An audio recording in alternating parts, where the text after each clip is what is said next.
So eto mga kapentek, meron ako ditong LED bulb. So ayan, good yan, umiilaw, saka receptacle. Siyempre merong kuryente yan ano mga kapentek, kaya nakikita nyo umiilaw siya.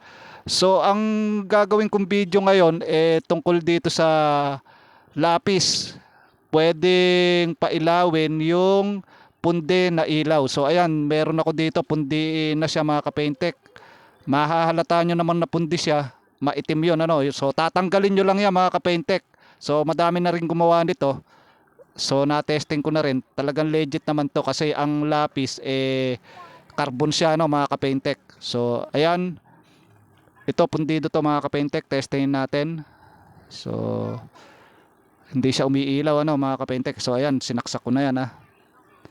So lagyan natin ng lapis.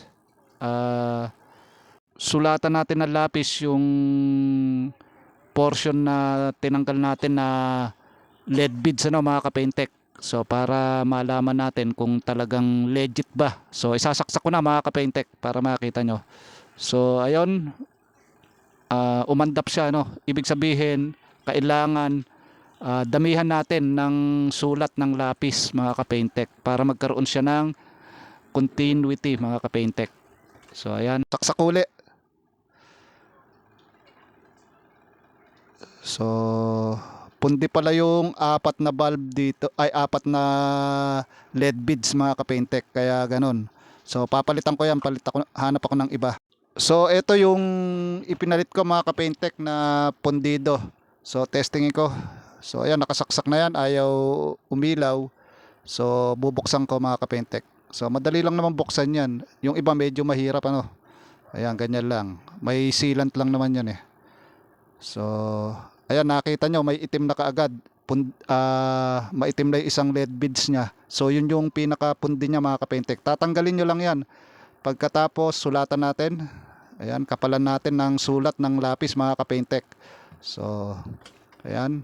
Siyempre importante hugutin nyo muna no, baka makuryente kayo. So pagkatapos testingin natin. So kulang pa. So, kailangan linising mabuti para yung lapis makasulat. Mas maganda sana kung mapalabas yung pinaka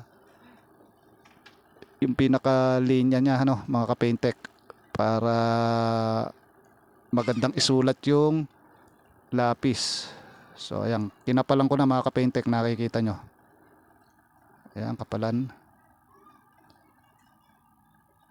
So pagkatapos saksak natin mga kapentek, tignan natin. So ayun, okay na. Legit talaga yan mga kapentek. Napailaw ng lapis. So mas maganda kung kakapalan nyo ano.